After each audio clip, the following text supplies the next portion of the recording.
Hey, what's going on, everyone?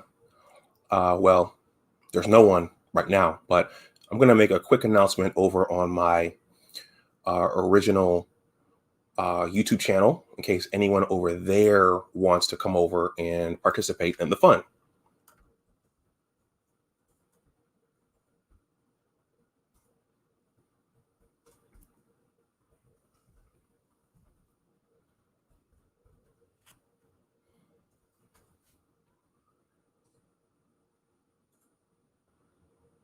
Uh-oh, we got AD.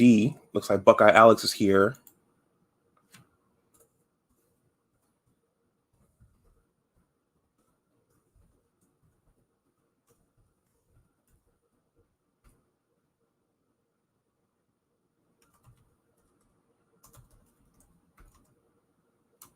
Street families. Doesn't need to be capitalized. Having a short discussion on the book, The Code of the Street, discussing street families. All right. All right. Let me switch to this YouTube page over here.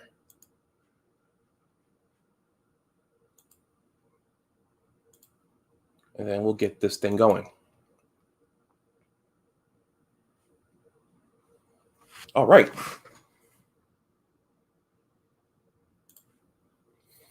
All right, well, let's get going.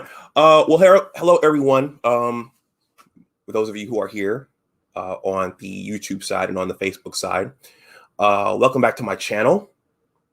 My name is Dr. Anwar Youssef Dunbar, and this is Big Discussions 76, Entertainment and Media. First of all, please like this stream, please share it, and please subscribe to my channel. Shout out to my brother Amal Dunbar for his artistic talent and for creating that piece of artwork there. My brother does all of the logos and the artwork for my YouTubing and for my blogging. So shout out to him. I'm back for yet another post-work, pre-workout live stream. This is on my entertainment and media channel. And what's cool about this is for those of you who came over for my open basketball hangout on Sunday, you would have known that the reception was kind of choppy. Actually, it was very, very choppy. And when you broadcast to StreamYard, this is for the folks who have never used StreamYard before.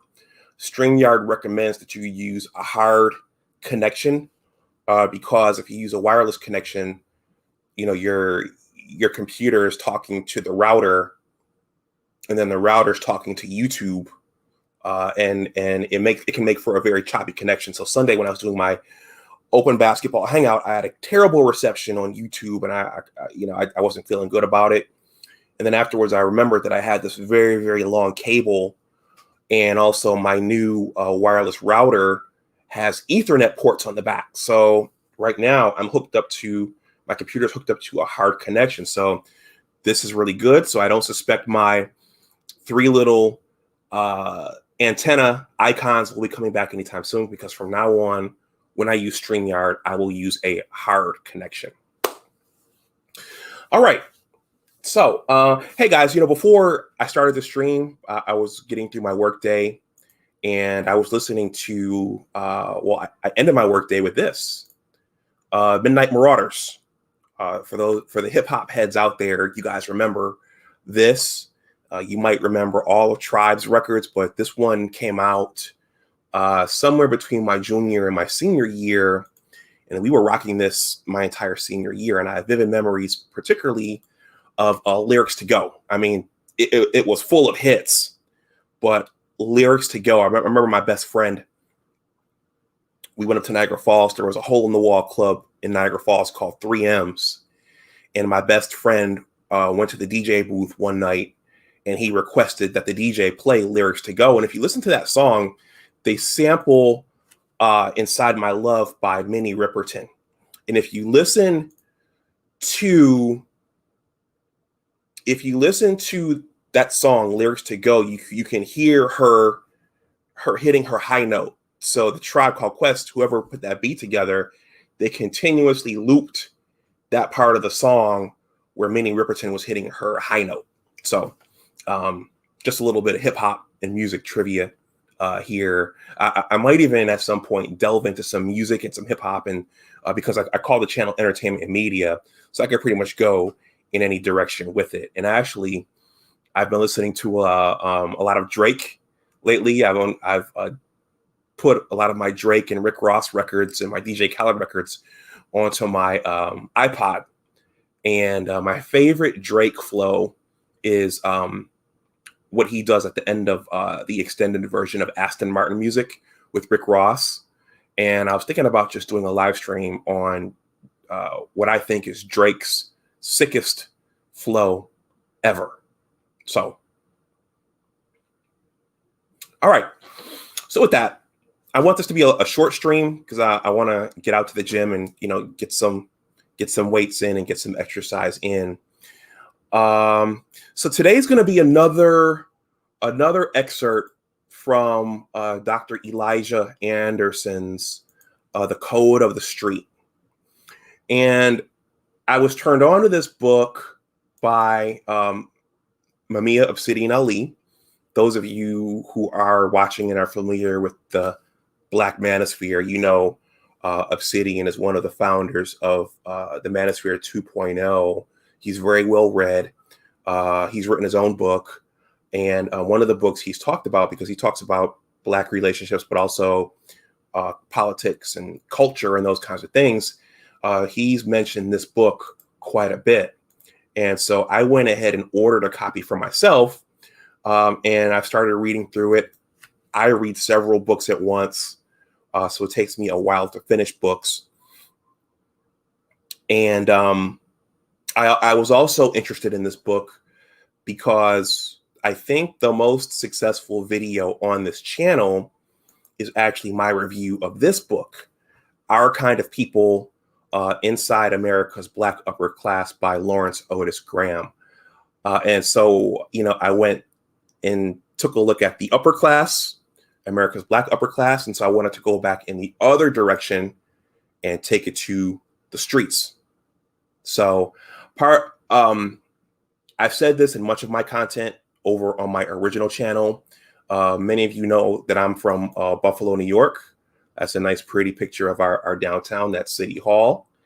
I have another picture here that I used in my interview with Doug Ruffin. There's another picture of City Hall in our downtown.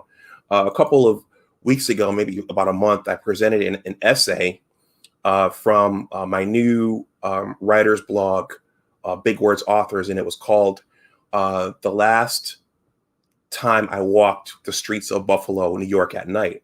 And that story was about an encounter with violence. And, when you live in the inner city, in urban communities, violence is always a possibility. And I had never, up to that point, been confronted with violence. And so that's what that essay was about. Let me show you guys the website really, really quickly before I jump into this excerpt. Actually, it's right there. Google saved it. If you're new coming in, please hit the like. That helps with the engagement. Guys, this is my writer's blog, Big Words Authors. I set this up for my own writing passion, but also to launch my own book, and also to help young and aspiring writers get exposure to their projects, and for young aspiring writers to get their feet wet. So that's there. If you're interested in writing something, contact me and let me know. And there we are. So, and I'm actually working on my own book right now. Writing books is depending upon what you're writing and the genre. Writing is, if you're putting together something quality, it could be a lot of work. My book is kind of long. It's a memoir about my time on my high school basketball team and what that taught me about life and success going failure. So there are a lot of people in it, a lot of characters, a lot of stories along the one major storyline. So it's a lot of work, but it's a lot of fun too. And I'm at that stage now where I'm in my own final revision. And when you get to your final revision, things keep coming to you. You want to add and you want to edit some more. You want to add and edit some more. And at some point you just have to stop and then I'm going to give it to a technical writer and figure out how to get it published. But I'm going to talk about that on this channel a little bit as well. But the code of the streets, let's go back because I want to go to the gym and get my workout in. Why does all of this matter? Why read a book like this? Why read a book like the code of the street, and a book like Our Kind of People Inside of America's Black Upper Class? I think it's important to understand your audience. You know, when you move into certain rooms and you go into certain venues and you're on certain sides of town, maybe you're at the governor's ball, like Kevin Samuel says, I think it's important to just understand the terrain and just to know who you're talking to and who you're interacting with. And BGS often says that as foundational Black Americans, he doesn't call us that. We're kind of crammed together, but class differences exist. They're real. And in the home I grew up in on the east side of Buffalo, I would consider that a decent home, even though my mom did it for the most part by herself with the assistance of my grandmother. I would consider our home to be a decent home. Now, when you come from a decent home and you go outside, could be to school, could be going away to college. When you go out into the world, you're going to come into contact with street people. And that's not saying anything bad about street people, but it's just understanding that there are those differences, and you may be living by different codes and different values than other people. And as I'll read for you, folks from street families have, in many instances, have different values and codes than people from quote unquote decent families. I remember my mother, she had split from her second husband and she moved into an apartment in Buffalo, and I went back to visit, and the family upstairs, they were playing their music loud all the time. So my poor mother, she could barely sleep at times because the family upstairs was playing their music all the time and they didn't care. And I remember my mother trying to talk to the woman, the matriarch of that family, and she gave my mother some excuse about, we're paying rent here. We can play our music as long as we want. That's a street family. Navigating differences through violence. That's a street family. So it's just understanding the terrain, understanding crowds, understanding, who you're talking to and who's in the room. I was telling a buddy, and I'm going to start really soon, guys. I was telling a buddy, and I think a lot of the folks at my HBCU, Johnson C. Smith University, a lot of folks don't know this and they'll be surprised to hear this, but I never really felt like I fit in at my HBCU because Johnson C. Smith, it wasn't one of the flagship HBCUs. When you think of flagship, when you think of HBCUs, you think of Howard, you think of Hampton, you think of Morgan State, you think of Morehouse, Spelman, Tuskegee. And at that time, you had a few, well, I'll just say that it seemed like at that time when I went to the school, there were a lot of kids from street families at my HBCU. So I didn't always feel like that I fit in because I also wasn't from an upper class family either. I wasn't a part of the Divine Nine. My dad, well, that's a separate story. My dad did Pledge Q grad chapter, but our life circumstances were such that I didn't really get to see him doing a lot of Omega sci-fi stuff. So at my HBCU, I very much felt like I was on an island by myself at times. So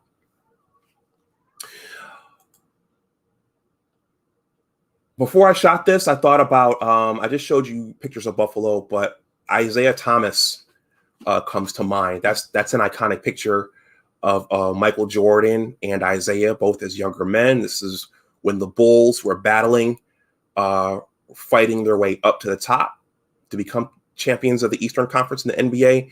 And this is when the Pistons were at their peak trying to defend their grip over the East.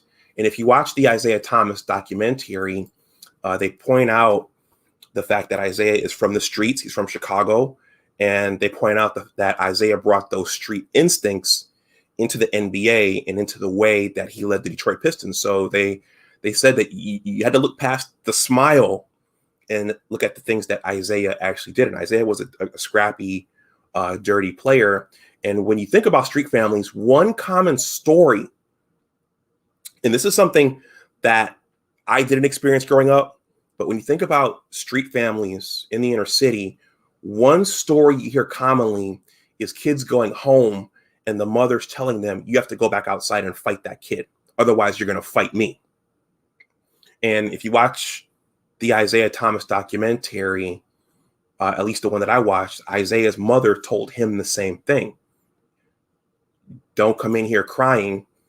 You're going to have to go back outside and fight that kid. If you don't go out and fight that kid, I'm going to fight you. So, and this also manifests when you're dating. If you come from a quote unquote a decent family, I didn't understand this. No one explained it. If you come from a quote unquote decent family, I'm not saying you can't have a nice relationship with a woman from the streets, but you can. It can make for a very, very interesting pairing if you pair up with someone from the streets and you come from a decent family, quote unquote. Okay, so this live stream is about quote unquote street families. I'm going to read, I think this is about 6 to 7 pages. Okay, I'm not going to read this entire section. It's long, but I'm just going to read Dr. Elijah Anderson's text, his description on what street families are. Speaking of which, this is Dr. Elijah Anderson. And of course, I don't have the picture queued up. Give me a second here. It's good to know who the author is.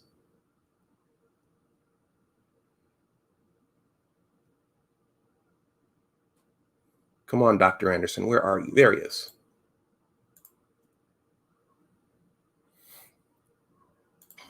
That's Dr. Elijah Anderson. That's the author of this book. So, and this book takes place in Philadelphia.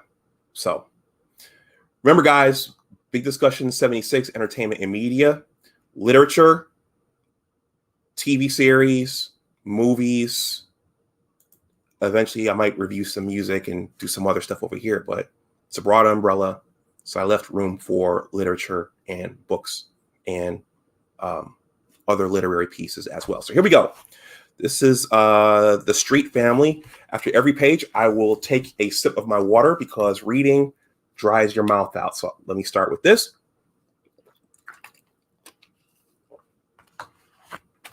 And here we go. Let me change to my backdrop here. I like doing this with the backdrop.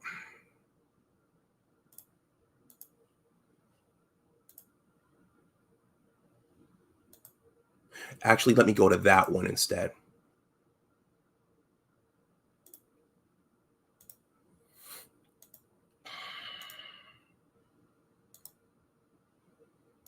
And this is, this is really fascinating to me, stories like this, books like this, because,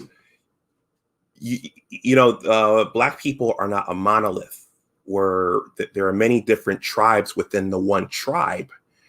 And we all don't grow up the same way. And I think that was one of the, one thing that I learned going to my HBCU. I met Black people from all walks of life. Some were from affluent families, some were from the streets. There were a lot from the streets at that time at Johnson C. Smith University. And I find this stuff fascinating. Shout out to Tasha Ray. Well, let me thank Diaspora L for being here as well. Buckeye Alex, thank you for being here. Tasha, thank you for coming through. Always lovely to see you, gorgeous. Also, Rael. Shout out to Rael from the Roger Report. Rael, you actually inspired me to start doing some reading on my own platforms. Okay, street families, here we go. So-called street parents, unlike decent ones, often show a lack of consideration for other people and have a rather superficial sense of family and community. They may love their children, but frequently find it difficult both to cope with the physical and emotional demands of parenthood and to reconcile their needs with those of their children. Members of these families who are more fully invested in the code of the street than the decent people are may aggressively socialize their children into it in a normative way. They more fully believe in the code and judge themselves and others according to its values. In fact, the overwhelming majority of families in the inner city community try to approximate the decent family model. But many others clearly represent the decent family's worst fears. Not only are their financial resources extremely limited, but what little they have may easily be misused. The lives of the street-oriented are often marked by disorganization.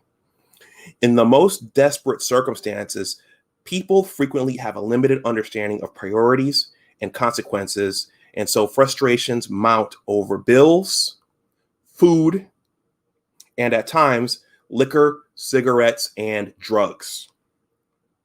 Some people tend toward self-destructive behavior. Many street-oriented women are crack addicted, alcoholic, or involved in complicated relationships with men who abuse them. In addition, the seeming intractability of the situation, caused in large part by the lack of well-paying jobs and the persistence of racial discrimination, has engendered deep-seated bitterness and anger in many of the most desperate and poorest Blacks, especially young people. The need both to exercise a measure of control and to lash out at somebody is often reflected in the adults' relations with their children. At the very least, the frustrations associated with persistent poverty shorten the fuse in such people, contributing to a lack of patience with anyone, child or adult, who irritates them. People who fit the conception of the street are often considered to be low life or bad people, especially by the decent people, and they are generally seen as incapable of anything but a bad influence on the community and a bother to their neighbors. For example, on a relatively quiet block on West Oak Lane, on the edge of a racially integrated, predominantly middle-class neighborhood, there is a row of houses inhabited by impoverished people. One of them is Joe Dickens, a heavyset 32-year-old Black man. Joe rents the house he lives in, and he shares it with his 3 children, 2 daughters, and a 3-year-old son. With patches on the brickwork, an irregular pillar holds up the porch, a roof, and an unpainted plywood front door. His house sticks out on the block. The front windows have bars. The small front yard is filled with trash and weeds. The garbage cans at the side of the house are continually overflowing. If you're new coming in, please like the stream. Even more obtrusive is the lifestyle of the household. Dickens' wife has disappeared from the scene. It is rumored that her crack habit got completely out of control, and she gravitated to the streets and became a prostitute to support her habit. Dickens could not accept this behavior and let her go. He took over running the house and caring for the children as best he could, and to the extent that the children are fed, clothed, and housed under his roof, he might be considered a responsible parent. But many of the neighbors do not view him as responsible. They see him yelling and cursing at the kids when he pays attention to them at all. Mostly, he allows them to rip and run unsupervised up and down the street at all hours, riding their big wheels and making a racket. They are joined by other neighborhood children playing on the streets and sidewalks without adult supervision. Dickens himself pays more attention to his buddies, who seem always to be hanging out at the house on the porch in warm weather, playing loud rap music, drinking beer, and playing cards. Dickens generally begins his day at about 11 a.m. when he may go out for cheesesteaks and videos for his visitors. In fact, one gets the impression that the house is the scene of an ongoing party. The noise constantly disturbs the neighbors, sometimes prompting them to call the police. But the police rarely respond to the complaints, leaving the neighbors frustrated and demoralized. Dickens seems almost completely indifferent to his neighbors and inconsiderate of their concerns, a defining trait of street-oriented people. So remember the story I told about my mother living downstairs from the family, and they just kept blasting their music, and she couldn't reason with them. Dickens' decent neighbors are afraid to confront him because they fear getting into trouble with him and his buddies. They are sure that he believes in the principle that might makes right, and that he is likely to try to harm anyone who annoys him. Furthermore, they suspect he is a crack dealer. The neighbors cannot confirm this, but some are convinced anyway, and activities around his house support this conclusion. People come and go all hours of the day and night. They often leave their car engines running, dash into the house, and quickly emerge and drive off. Dickens' children, of course, see much of this activity. At times, the children are made to stand outside on the porch while business is presumably being transacted inside. These children are learning by example the values of toughness and self-absorption, to be loud, boisterous, proudly crude, and uncouth, in short, street. Maxine's family is another example. On a block that she has managed to retain a preponderance of decent households, one house has stood vacant for some time. One day, the absentee landlord showed up and started making minor repairs, painting the porch railings and carrying out trash bags. Sometime later in Maxine, a large brown-skinned woman was spotted sweeping up in the backyard, helped out by a heavyset, middle-aged black man. The block's residents took note. Had the home been sold? Had the landlord found new tenants? Who were they? What were they like? Finally, moving day arrived. Maxine and her friend, along with her 6 children, appeared on the block with an old blue pickup truck loaded with old furniture, including beds, tables, lamps, and black plastic bags full of stuff. Anxious neighbors watched while they unloaded the truck and moved the belongings into the house. I'm going to take a short swig of my water. I see Alonzo has stopped through. Alonzo, thank you for stopping through. Much appreciated. If you're new coming in, please like the stream. Also, if you're watching on the playback, please like the stream as well.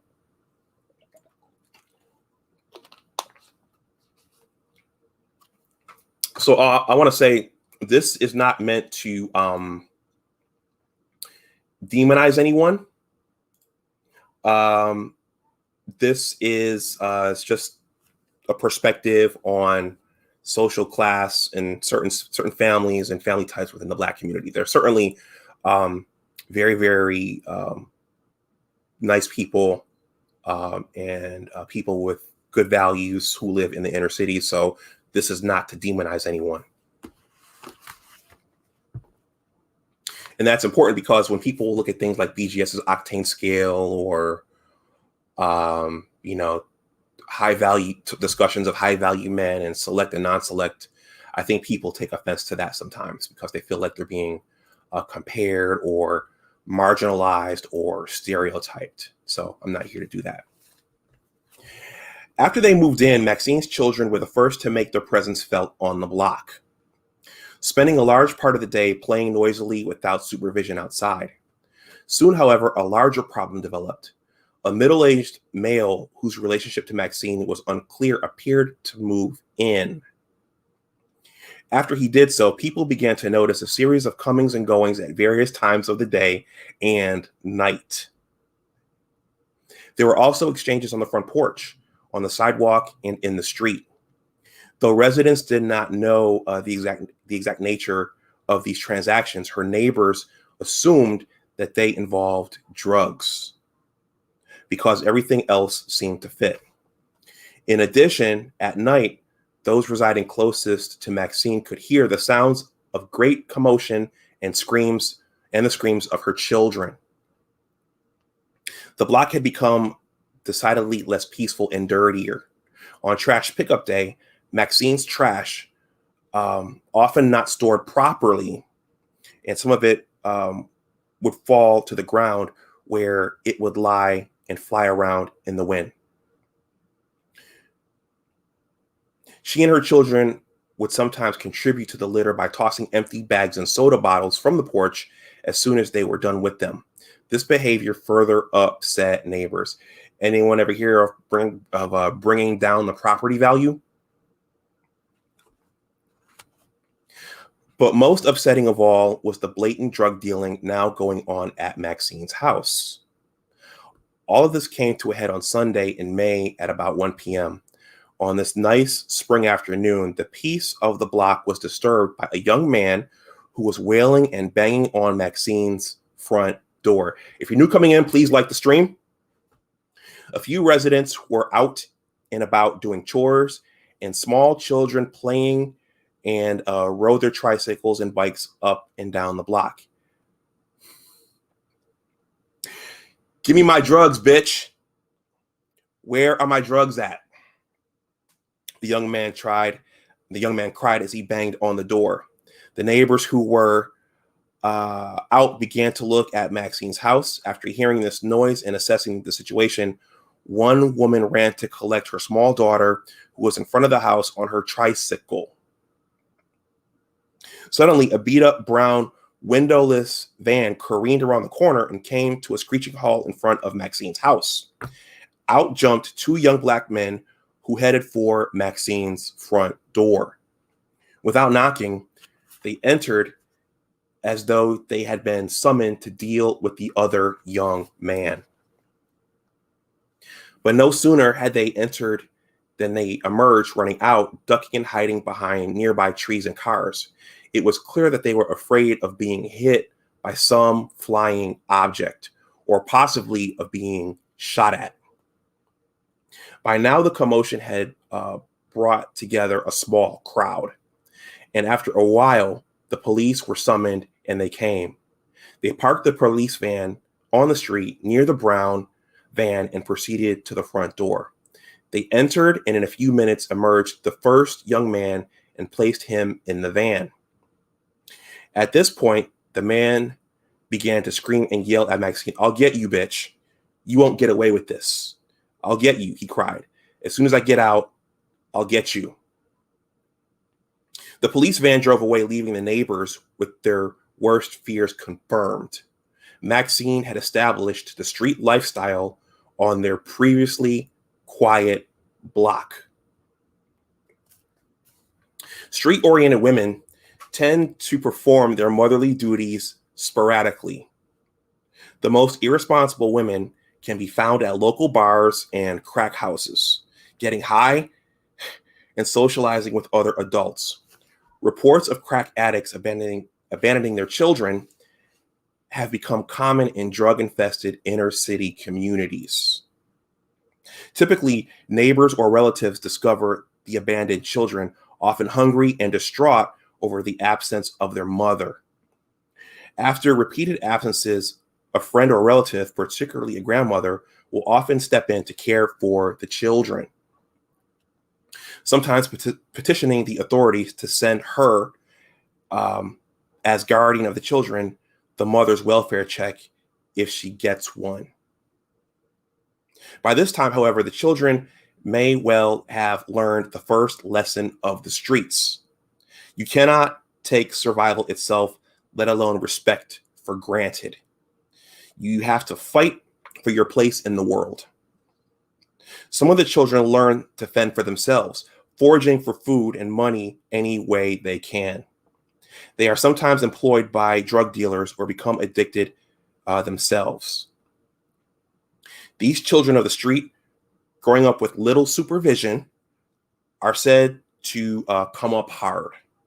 They often learn to fight at an early age, using short-tempered adults around them as role models.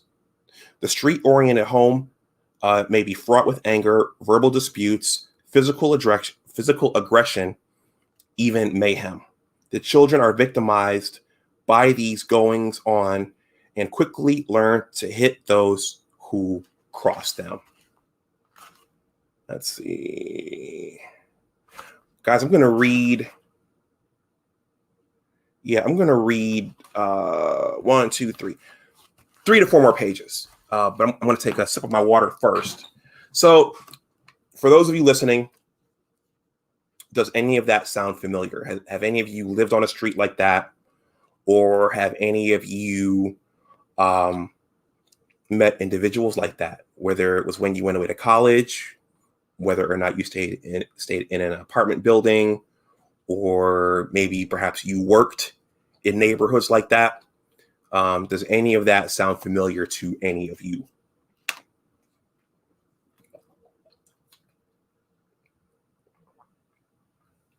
And growing up in Buffalo, again, we were in large part sheltered from that type of thing, because Buffalo, in that era that I grew up in Buffalo, the steel industry had left.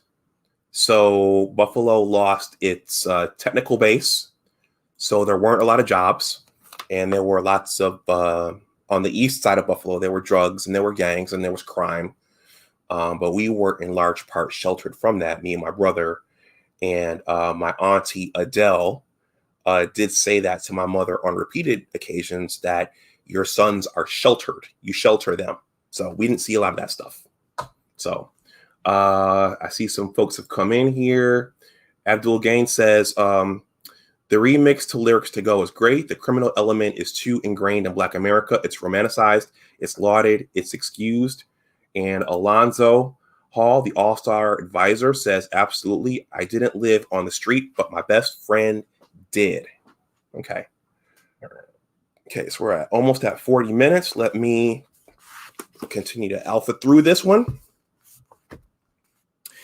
The people who see themselves as decent refer to the general set of cultural deficits exhibited by people like Maxine and Joe Dickens, a fundamental lack of social polish and commitment to norms of civility as ignorance. In their view, ignorance lies behind the propensity to violence that makes relatively minor social transgressions snowball into more serious disagreements. And they believe that the street-oriented are quick to resort to violence in almost any dispute.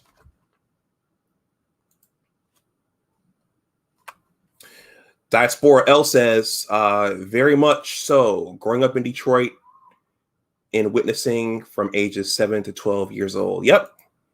As you know, I went to the University of Michigan.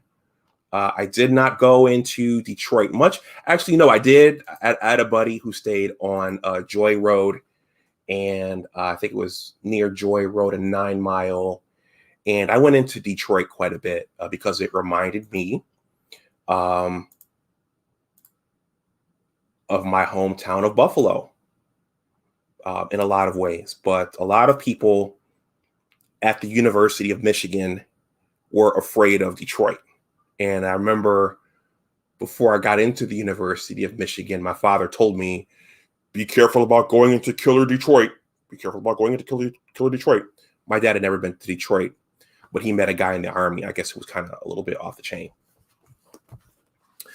The fact that decent people, as a rule, civilly disposed, socially conscious, and self-reliant men and women share the neighborhood streets and other public places with those associated with the street, the inconsiderate, the ignorant, and the desperate places the good people at special risk. In order to live and function in the community, they must adapt to a street reality that is often dominated by people who at best are suffering severely in some way and who are apt to resort quickly to violence to settle disputes. This process of adapting means learning and observing the code of the street. Decent people may readily defer to people, especially strangers, who seem to be at all street oriented. When they encounter such people at the theaters and other public places, talking loudly or making excessive noise, they are reluctant to correct them for fear of verbal abuse that could lead to violence. Similarly, they will often avoid confrontations over a parking space, or traffic error for fear of a verbal or physical altercation. But under their breaths, they mutter street niggers, or they mutter street niggers to a black companion, drawing a sharp cultural distinction between themselves and such individuals. Well, you guys know the classic Chris Rock joke. I won't say it, but you guys know it. Let's see. Diaspora L says Joy Road and 9 Mile runs parallel. Okay. Well, he lived closer to the Southfield side off of Joy Road, and I think that was the South. That was either the Lodge or the Southfield Freeway, but he lived over there. And we would go out in Royal Oak and Greek Town and do different kinds of things. Infinity MG says, I thought so. I lived there for a short while. Joy Road turns into 5 Mile. Diaspora L says, LOL. And Tasha says, know it well, LOL. Oh, Tasha, you know something about Detroit? There are often times when decent people try to approach the level of the ignorant ones by getting ignorant themselves. As Diane's story illustrates, making clear by their behavior that they too are entitled to respect and are not to be messed with. In these circumstances, they may appear more than ready to face down the ignorant ones, indicating they have reached their limit or threshold for violent confrontation. From such seemingly innocent encounters, actual fights can and do erupt. But often there is an underlying issue, typically involving money. Don Moses is a 60-year-old gypsy taxi driver who has lived in various local Black communities his entire life. Don has the reputation of being a decent man, attending church when he can, and trying to treat everyone with respect. He knows the city like the back of my hand. He related to me the following story of the levels of violence in his neighborhood. So, guys, I'm going to read this passage, then I'm going to wrap up. The chapter actually goes a little bit longer, but I think that you guys kind of get the point. Take a little sip here.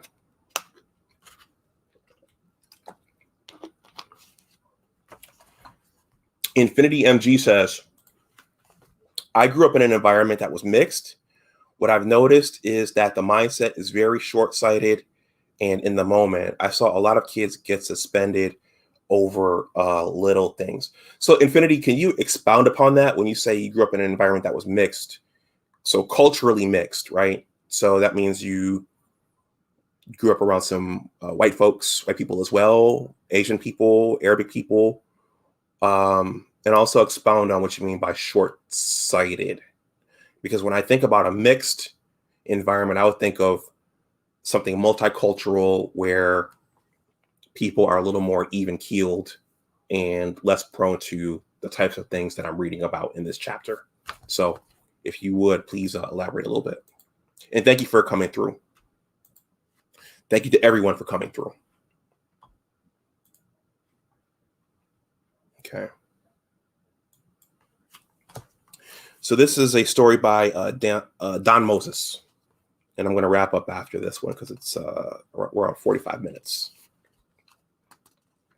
Somebody's mother, daughter, father, child got shot. I hear it all the time.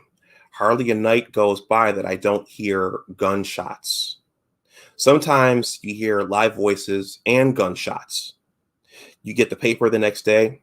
I remember the other night I was in the bathroom and somebody shot, boom, between our yards.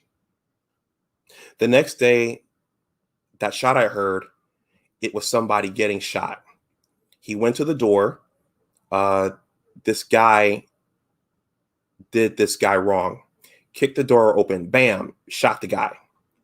I just had a feeling sometimes you hear a shot and you say, I wonder who went down behind that. Sure enough, somebody did go down. Could have been anything, the littlest thing. Could be somebody left the trash can with the lid off in the front of his house. Anything. A good example of that is a neighbor. I got along, and I've always prided myself on being able to get along with everybody, especially neighbors. I say you have to take care with your neighbors and look out for them, because who else is going to look out for your property if you're not there, or your children?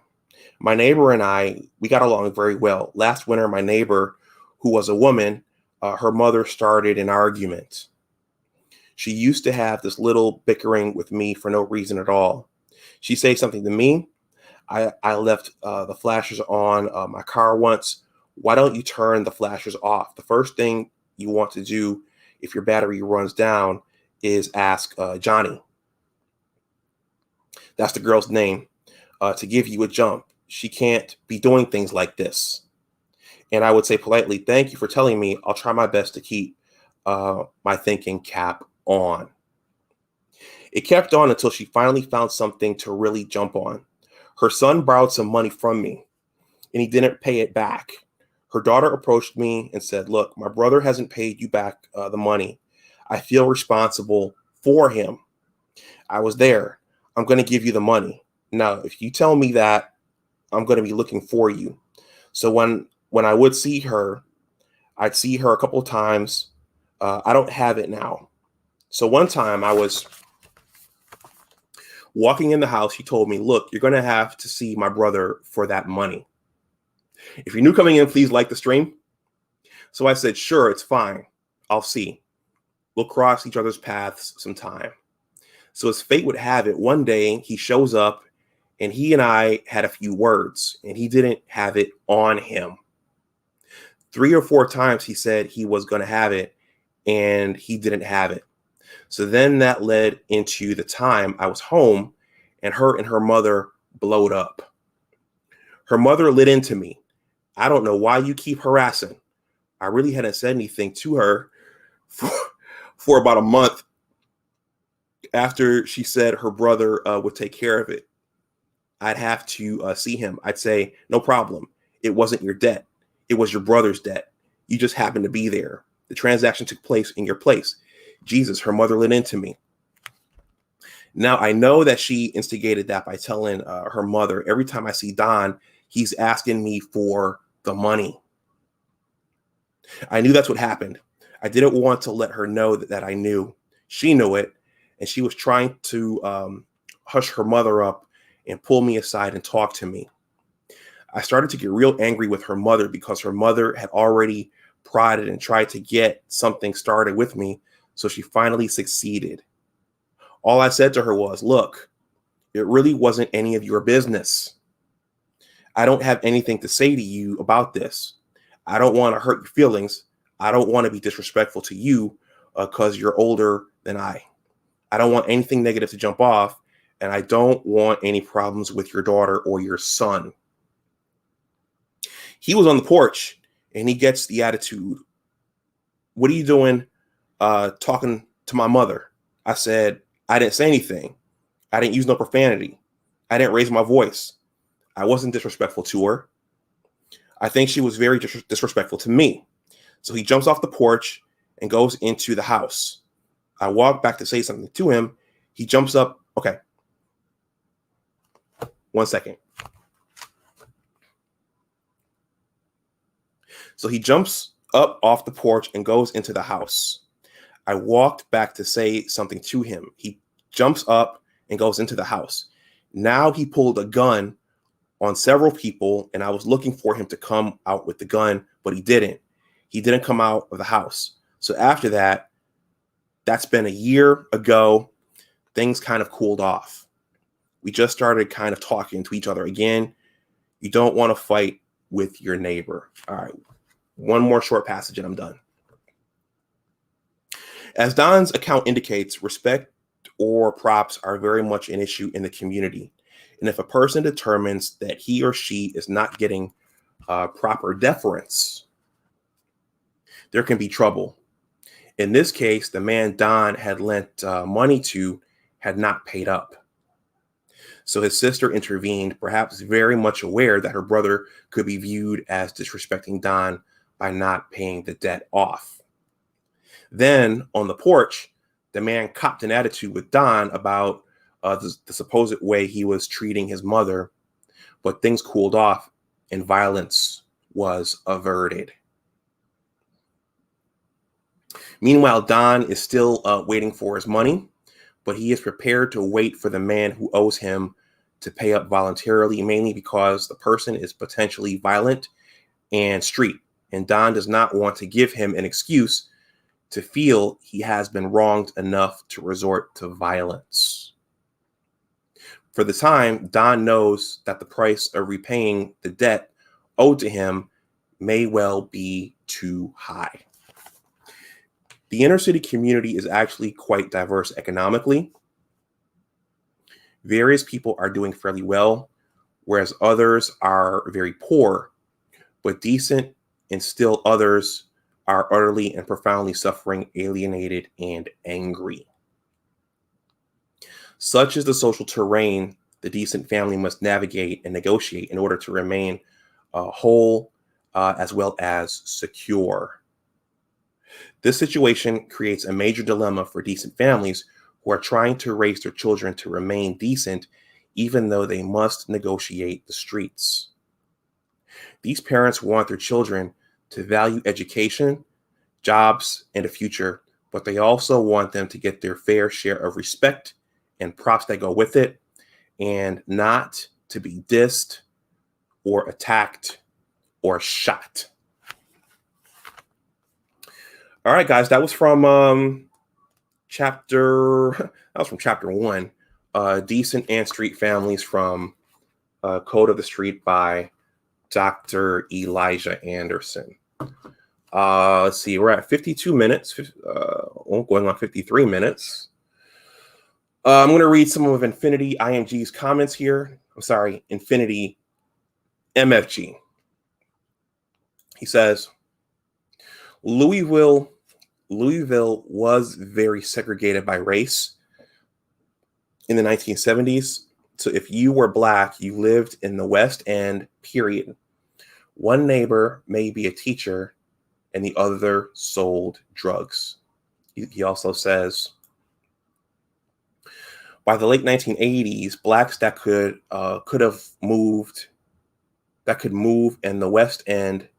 By the late 1980s, Blacks that could move in the West End became more economically stratified, but still Black.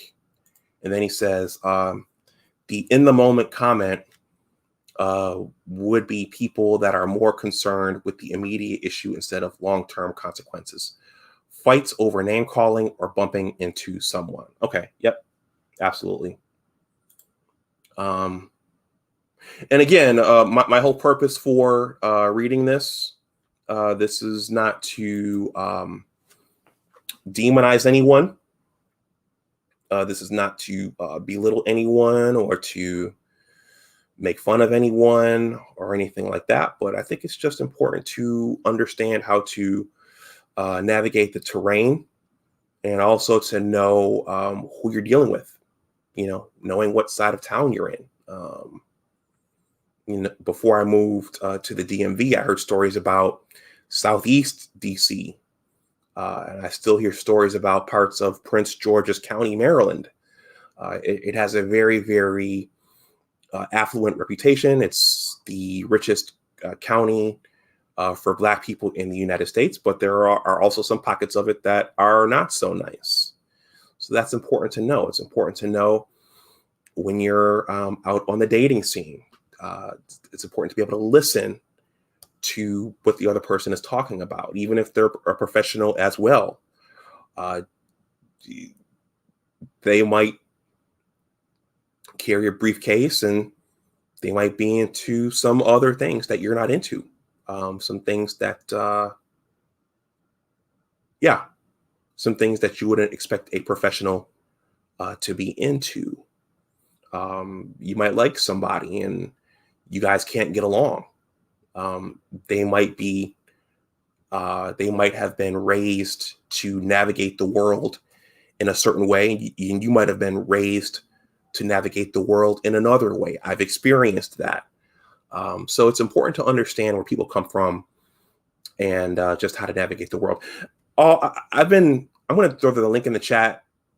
I'll go for a few more minutes. If anyone wants to come up and say something, you can come up and say something. If not, then I will shut this down so I can go to the gym and come home before it gets too late.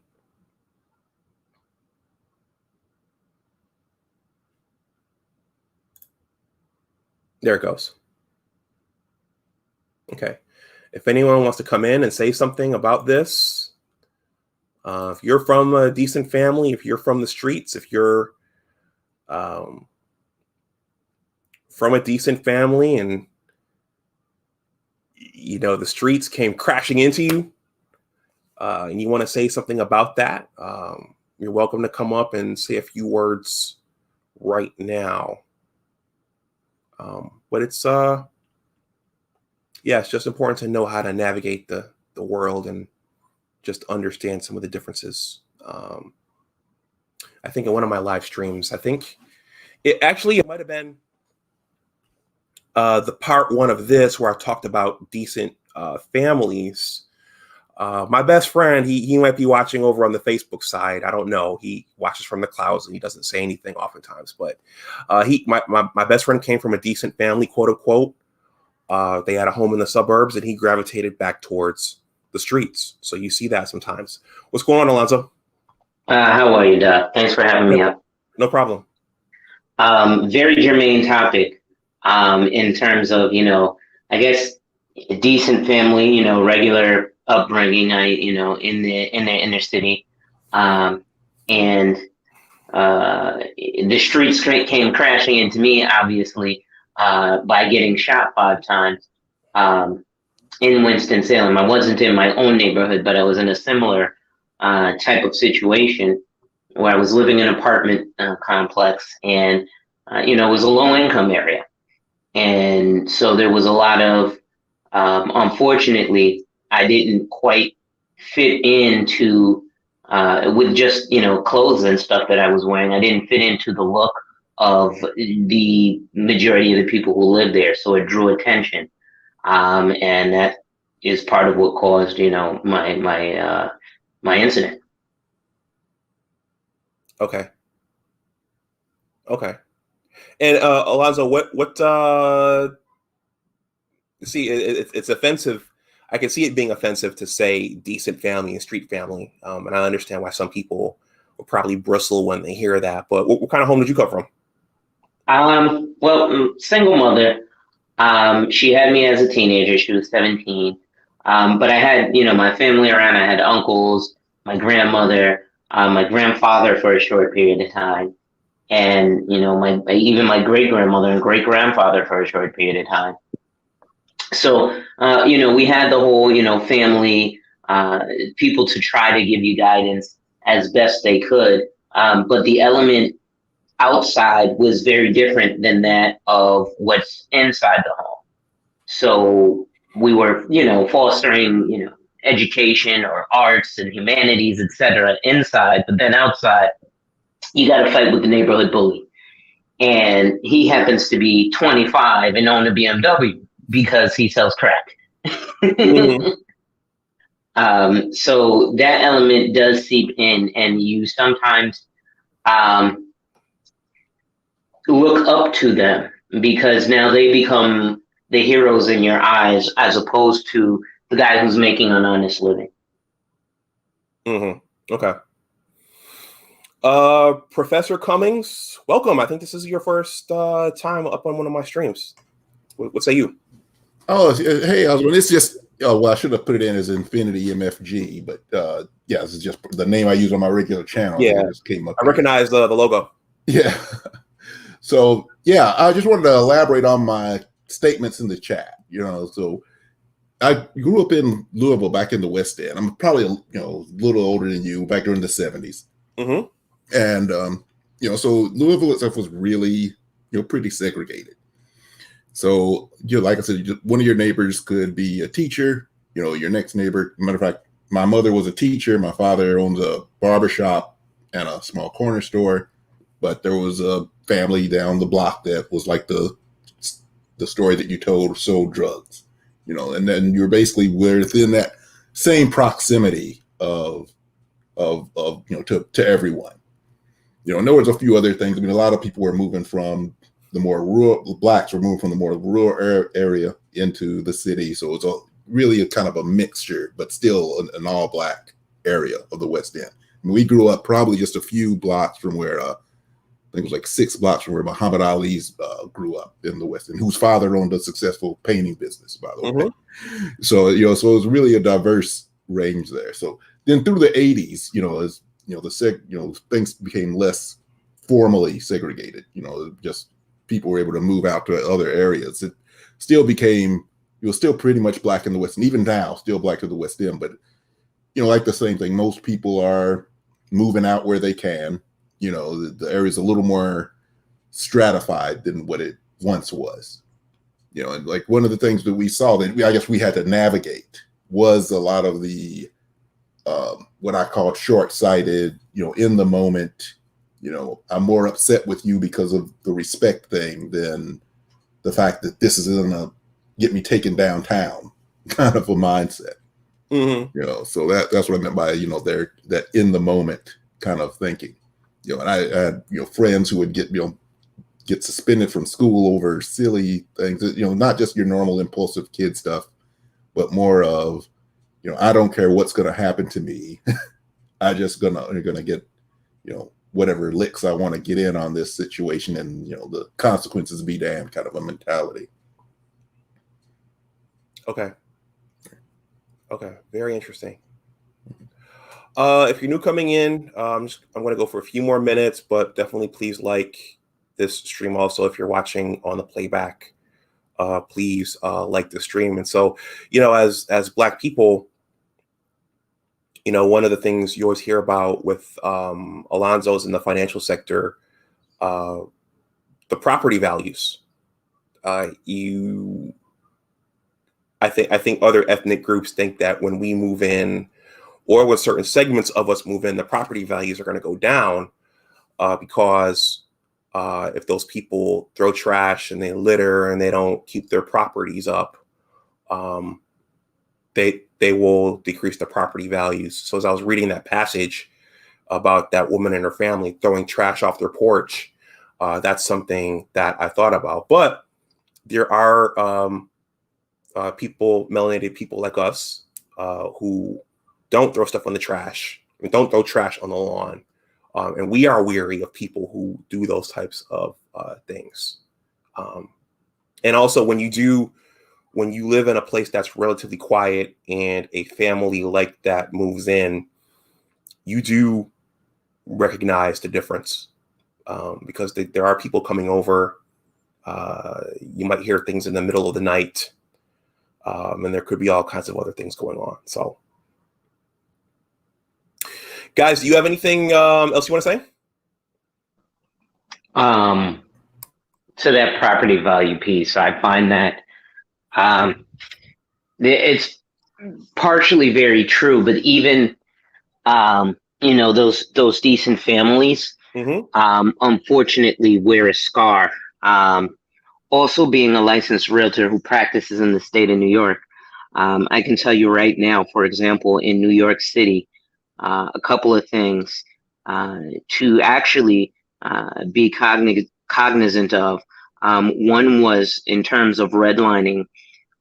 That practice, even though the particular way it's practiced has stopped, there's still a tactic used in terms of even qualifying for mortgages, in terms of the ink of the pen that you use. So if you're filling out legal documents of any sort, it's best to use blue ink as opposed to black ink. It will signal to underwriters to scrutinize your applications. Oh, wow. Really? So, okay, so let's go back. So it's best for you, the one applying for the mortgage, to use the blue ink? Correct. Okay. What's the color of ink mean? I mean, how do they know? You know, I mean, is your pen kind of random, or what are they looking for? Um, well, so it's more of an implication as opposed to an exact science. However, it's kind of like a small signal. Generally, you won't notice. For example, if you go to the bank and apply for the mortgage, your loan originator may use a certain ink, and generally, if you're applying, there's certain qualification questions that are asked when they collect that information, they can then kind of change how they even help you fill out the application, or it's simply giving you a pen that will trigger to those who are underwriting. Oh, it's coming in this ink. Let me scrutinize it a little more. Um, you also automatically have a hit to your credit for being black because, as a society, black people have lower credit as a collective. So when you apply, they automatically assume it's kind of like a black tax. Wow. Okay. Infinity, or Professor Cummings, is there anything else you want to say before I shut down? No, that was it. Just good. Thanks for having me on. Good being here. Okay, thanks for coming through. Okay, Alonzo, anything else? No, thank you for having me on. Okay, thank you for coming through and also for all your help. All right, talk to you later. All right, everyone. So that was an excerpt from Dr. Elijah Anderson's. That's him right there. That's an excerpt from his book, The Code of the Street. It's not a new book, just like Lawrence Otis Graham's Our Kind of People, but I think it's a significant book nonetheless. I see some folks have just come in. You might have to watch the playback because I'm going to shut this down shortly, but please hit that like. Definitely hit that like. That helps with the engagement. And I just wanted to read that passage I read probably a month or so ago, what decent families are. Decent families. I read a passage called The Decent Single Mother. I read this passage was about street family. So I'm further along in the book. So I'm going to pick out certain passages to read as content for this channel. Because I think some of them are, actually all of them are very, very relevant and germane to what's going on in the world today. I see 3 new comments here. Let's see. Tasha says, I was taught to use blue ink so that no one could alter the documents. Lee Ali says, what up, fam? What's going on, Lee Ali? Thanks for coming through. Extended Clips, as always, thank you for coming through. He says, good afternoon, family and Dr. Dunbar. Driving and listening. So, yeah, everyone, knowledge is power. The more you know, the better off you are. That's kind of how I feel about things. Some people would say, why would you cover something like this? But knowledge is power. And on this channel, I left it open for literature, TV show retrospectives and reviews, and also movies and movie reviews and those kinds of things. So this book resonated with me. So I wanted to share some of it on this channel. So everyone, I'm going to shut this one down. I just wanted to squeeze in another post-work, pre-gym live stream. While we're still working remotely 100% of the time, I can slip these in during the week. So I hope you enjoyed it, especially if you watched it on the playback. Those who watched live and on the playback, I hope you enjoyed it. If you're watching on the playback, please like the stream or the video. Please share it and please subscribe to my channel. And everyone, enjoy the rest of your Wednesday. And as always, remember that your attitude determines your altitude. Take care, and I will talk to you the next time. Bye-bye.